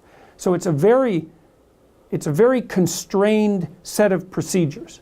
Yeah. But people are signaling to each other what these things are all the time. So, you know, if you're in a conversation at a party and you behave properly, then people are happy to have you around, and they laugh at your jokes and they tell you interesting things, and it's engaging. And if you're off the path at all, then they frown at you, or they ignore you, or you're boring. And people are signaling your position on the line between chaos and order at you all the time, nonstop. Everyone's broadcasting at everyone else always. And so to align yourself with the highest good is to figure out how to conduct yourself so that all things are working as well as they can because of what you're doing right now. Now, you're aiming at that. That doesn't mean you can do it, but that's what you're aiming at. And then you get better at doing it. And then while you're doing that, in principle, you concentrate on the day, right? So that you can pay real attention to the moment.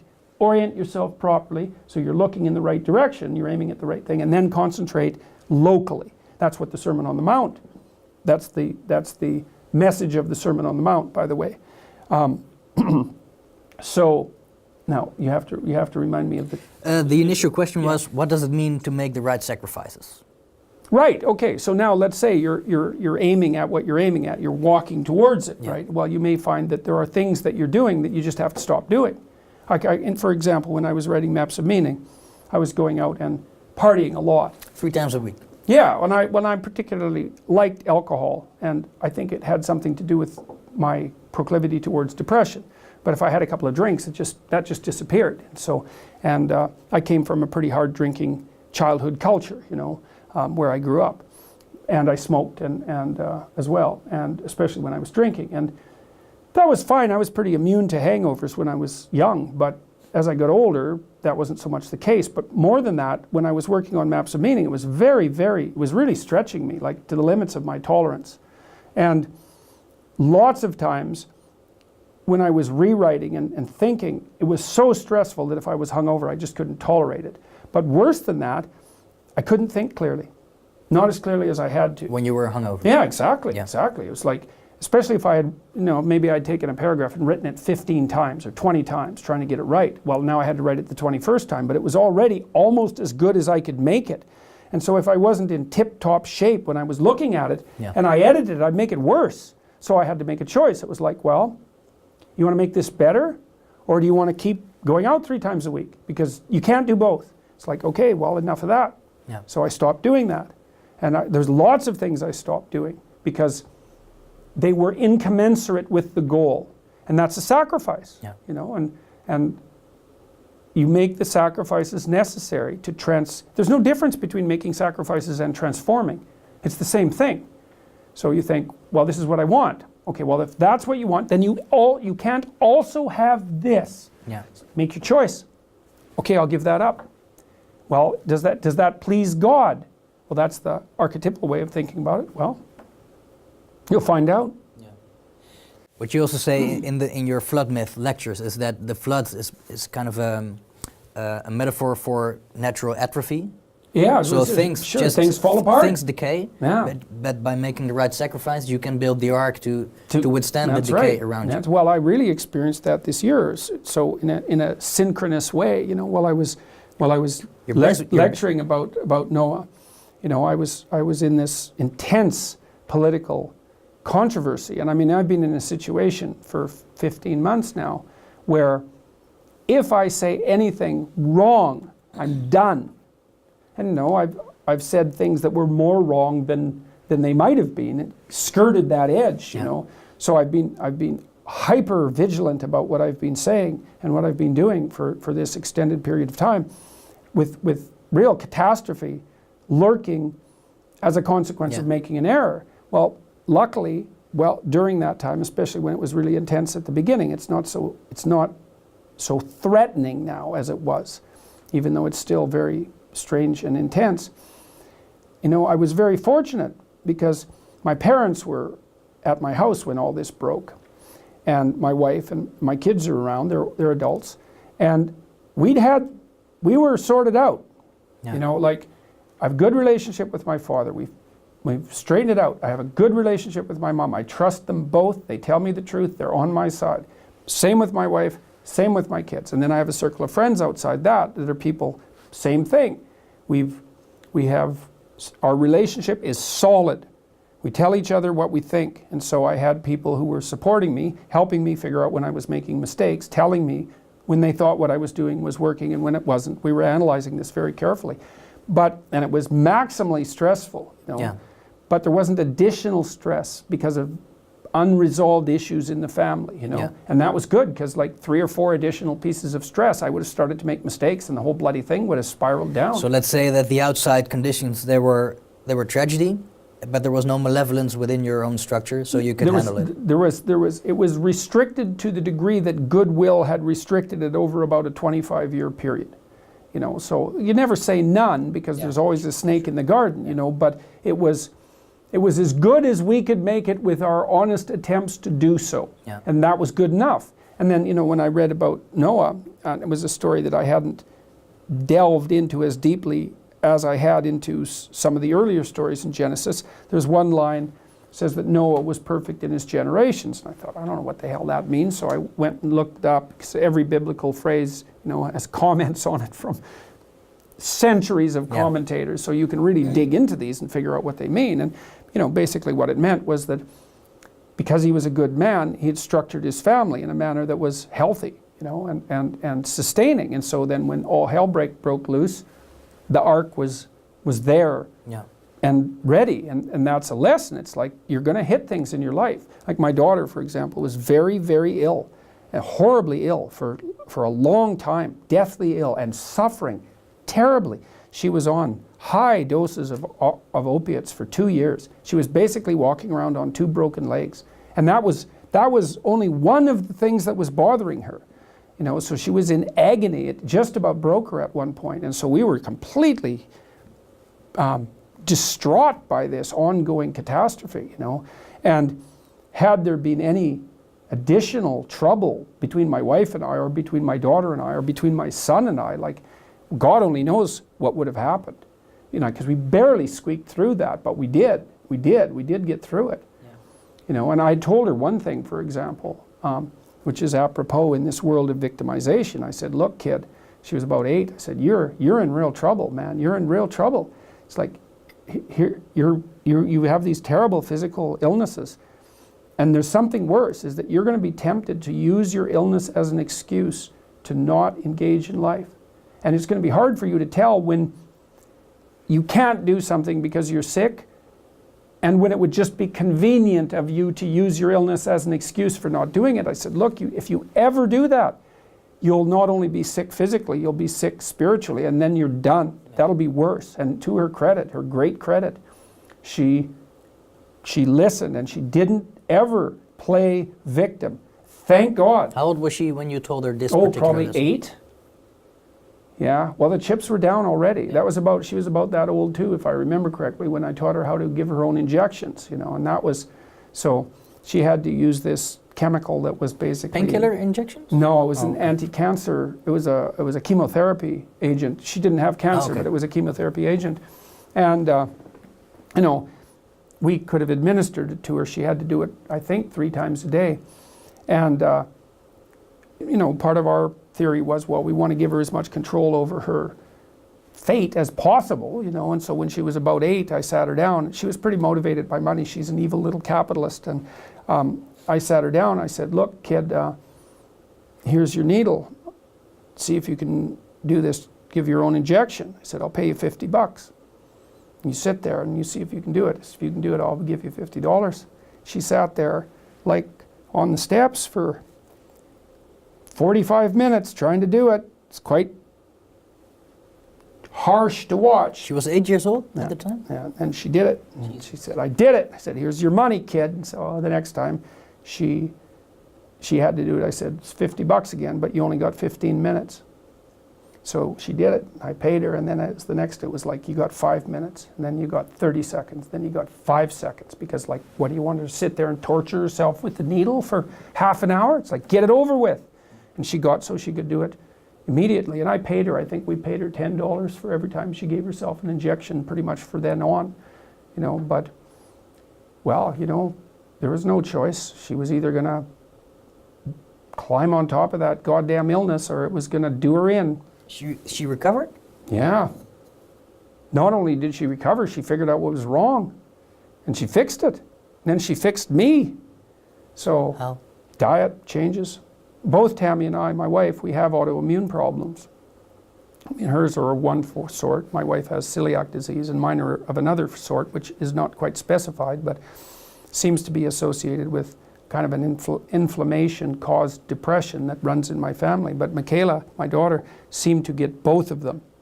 And it really, well, she developed juvenile rheumatoid arthritis and had her hip destroyed when she was 16, and then her ankle on the other leg the next year. So it was vicious. But she figured out herself it was a diet issue. Yeah. Jesus. That's for sure. And here it's worse than that even, because her dietary response to something that she eats but shouldn't doesn't occur until 4 days after she eats it. It's hard to track. Oh, Jesus. And then it lasts a month. So imagine you're trying to figure out your diet. You eat something, you have no idea whether you react to it until 4 days later, so that's virtually impossible to figure out to begin with.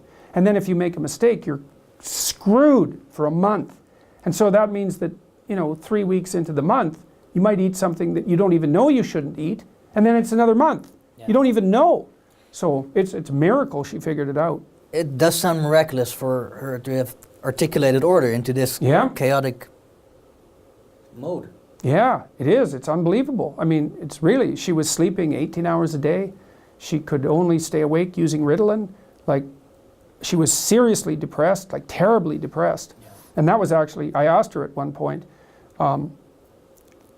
the depression was partly associated with pain, but not only that, I asked her at one point, and this is something to think about in regard to depression. I asked her one day when she was about 13, I said, look, kid, no, it was after her ankle had fallen apart on her and she'd undergone all this pain. She had 38 affected joints, and the prognosis was multiple early joint replacement. So we found that out when she was quite young. But I asked her one day, okay, you got a choice, kid. You can either have the arthritis or the depression. Which would you pick? She said she'd pick the arthritis. So that gives you some indication of what the depression was like. Quite severe. Yeah, I would say so. It's a form of agony that you wouldn't wish upon your worst enemy. And it looks like it was inflammation. And this at that age, so young. Yeah. Anyway, she's not taking any medication. No. Great. No. It's amazing. It's a miracle. And she had a baby this year, so I saw. we were never sure that was going to happen. Yeah. So that was, we squeaked through, man. Yeah. So by having a relation that was embedded in well, truth. that was at least we didn't interfere with whatever was within her that might have been able to manage this, right? Yeah. So there wasn't. So her brother, you know, and more power to him. I always treated him, Julian is his name, ever since he was a little kid. I treated him like he was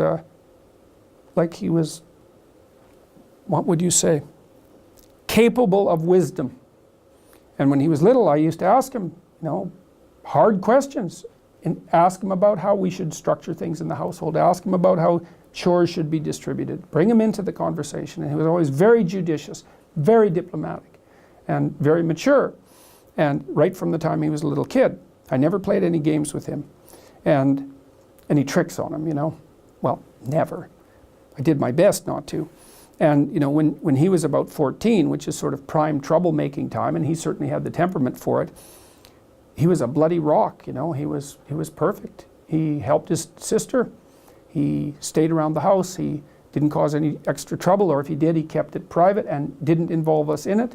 And he accepted the fact that we didn't have as much time to pay attention to him as we would have liked to. And he let his sister rely on him. And he didn't go out with his friends as much as he might have, and he did that for multiple years. No complaints. Perfect. So, thank God for that. Yeah. Thank God indeed. We have one more point to address if you want. It's actually the fifth point. Mm-hmm. It says minimize your persona, cultivate your essence, and live in its closest possible proximity, referring to the essence.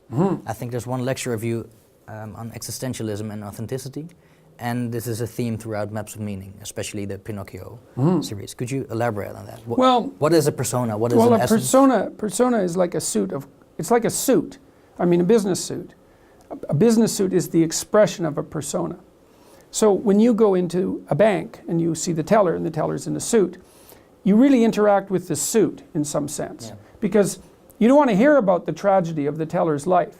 It's not the time or place for that. And he doesn't want to hear about yours. You want to walk in there in a suit and you want to see him or her in business attire and you want to do your financial transaction. You want to say hello and be polite and you want to leave. Yeah. And so what that means is that you have to have a public face for your complexity. Yeah. And you have to simplify yourself so that other people can interact with you. It's politeness, right? It's politeness to do that, and it's politeness not to poke behind that unless people ask. Yeah. And then it's part of being civilized, domesticated even. That's the downside. That's the side that subjects you to tyranny, but it's part of being civilized. So you go from the state of nature to possession by the persona, let's say. But that's not where it should stop, because then if you're only persona, that's not good, because you're too tightly associated with the state and the culture. There's nothing about you that's really individual. There's no, the spirit, your individual spirit hasn't been integrated into your personality. So you have to go beyond the persona. It doesn't mean you don't have to have one. God, you're no good at all if you don't have a persona. Who can stand being around you? You don't know how to behave. But if you only know how to behave, you're just a domesticated house cat or a lap dog. Yeah. You have to push beyond the persona, and that's what the integration of the shadow does from the Jungian perspective. It's like to pull that monster that's been edited out of you, to pull that back in and to allow that to reveal itself within your increasingly sophisticated way of being. And then you're not just a persona. So if you want to push back on your persona, are you saying that you have to cultivate your shadow? Is that the premier path? Yeah, because the thing is, you can't escape from your persona unless you can say no. Like, here's an example from popular culture. In the Harry Potter series, Harry Potter's obviously the hero of the story, but he's touched by malevolence, right? The only reason he can stand up against evil is because there's some evil in him that he's incorporated, essentially. Well, and that's exactly right. And that the persona, if you're a persona, then you're an obedient citizen. But the problem with being an obedient citizen is that if the society tells you to march the Jews off to the death camp, for example, and you're obedient, then that's what you'll do. And it isn't like society is civilized and then all of a sudden you're performing some act of atrocity. That isn't how it works. It's like you're obedient citizen and then you're asked to violate your conscience a little bit. Yeah. And you have to, because you don't have anything other than that persona.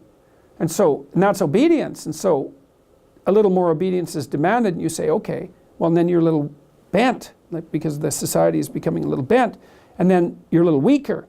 Then you're asked to violate your conscience a little bit more, and you think, well, there's a little less of me and the pressure's on a little more, and I could have said no before, but I didn't. So you say yes again, then you say yes again, and then you have a society where 1/3 of the population is informing on the other 2/3. Yeah. It's hell. It's like, well, so how do you say no? Well, that's the shadow. It's like, and that's, see, the reason that the video I did about Bill C-16 and its compelled speech provisions went viral was because I said no. I didn't say it casually. What I meant was, there isn't anything that you can do to me that I can imagine that will force me to utter the words that you want me to utter. Nothing. And I meant it. And when I made the video, I think people could actually tell that I meant it. And so I took this abstract problem and made it concrete. I said, no, that's not happening. And so, and that's part of the incorporation of the shadow. But in this regard, the shadow is actually benevolent, not malevolent. Well, once it's incorporated. Yeah, well, that's the thing. Yeah. And I don't know what to make of that in its entirety, because it sort of means that it means something like, because one of the old metaphysical problems is, why would God allow evil into the world?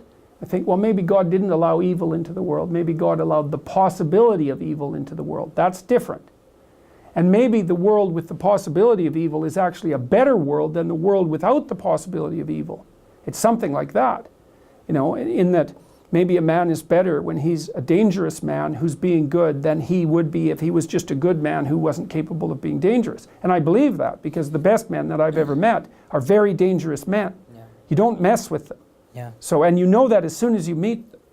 Do you think weak men can be virtuous? No. Because I think that when you're weak, let's say that signals that you don't have the options to sin. Right. Which is something that creates resentment, and resentment creates corruption. Mm-hmm. So in this sequence, do you think that someone without teeth or without the options to sin can be good? See, that's a real theological question, right? Because the question you're asking is, and this is tied up with the idea of free will and evil. Can a person who doesn't have the option to be evil be good? And I would say no.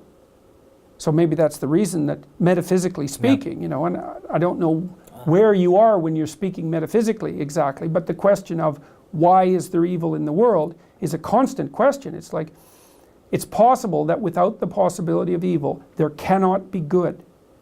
Good requires the possibility of evil. And maybe good is so good that the fact that it requires the possibility of evil is acceptable. Maybe it's even desirable. I mean, you kind of end up on the edge of your knowledge when talking about such things, but it seems to me to be right. Yeah. And it seems to me be right in a lived sense. I met Jocko Willink. He's a good example. I mean, Willink was the commander in Ramada, I think, and you can say what you want about American military involvement. It has nothing to do with that, really. Not at this level of analysis. He's a tough guy. I follow him on Twitter. Yeah, so you know. He gets up every morning at 5:30, 4:30. He's a tough guy. He told me quite straightforwardly that he was one of those kids that as an adolescent could have gone either way, right? Yeah. He could have been a highly successful street criminal. Yeah, probably. Right, but probably. Well, you can see it. But he decided not to do that. And he's very, I would say he was a SEAL, right? Mm-hmm, that's right. And he's psychophysiologically intimidating. He's a big guy. You can tell he knows how to use it, and you can tell he used it. Yeah. But as far as I can tell, he's a good person. And that's actually, all of that capacity for mayhem is part of what makes him a good person. Yeah. And people know that. That's why they're listening to him. Yeah. And like I said, the other people I've met the men I've met who are good men, they're all like that. They're all dangerous. They're all dangerous. Yeah. Have they all been not good men before? Or is that not part of becoming a good man? I would say they've certainly all done things that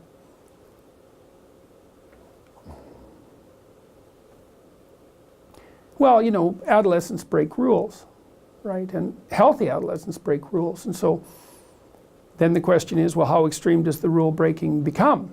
Well, it would vary from person to person, but I would say that most of them, not all of them, but most of them were more on the end of the rule breaking spectrum, right? They broke more rules than normal, but they clued in, and explored that and then decided, no, that's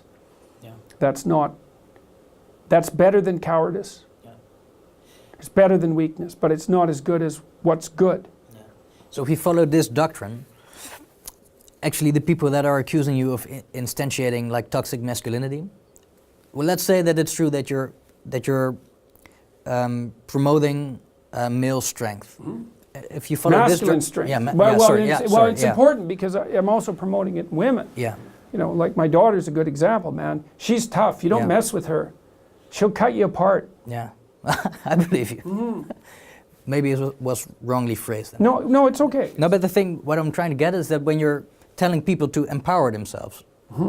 I wouldn't say that because I'd never use that word. Empower? I hate that word, but it's okay. To become I'm stronger. encouraging people. Yeah. I like that word better because I'm Yeah. encouraging people. Yeah. You know, to put courage into them. That's better. Yeah. So by becoming courageous, you increase your potential for being virtuous. That's basically. Well, and I one of the most amazing things that I discovered this year, or stumbled upon, was I was puzzling over a line in the New Testament, which I've always been curious about because it never sat right with me. The meek shall inherit the earth. And so I was, as I said before, if you go online, Bible Hub, I think it's called, Bible Hub. It's really good for this because it contains a collection of commentaries, so you can look And at a verse. translations, right? You can look at a verse and other translations, multiple translations, and multiple commentators. So each verse is taken apart by many, many people. And I found out that the word meek either doesn't mean now what it meant when people first translated the text, or it was a mistranslation, either way. But because meek sounds like powerless and harmless, it's something like that, right? But what meek actually means, it's the derivation of a word, it's the translation of a word that meant something more like those who have swords and know how to use them but keep them sheathed.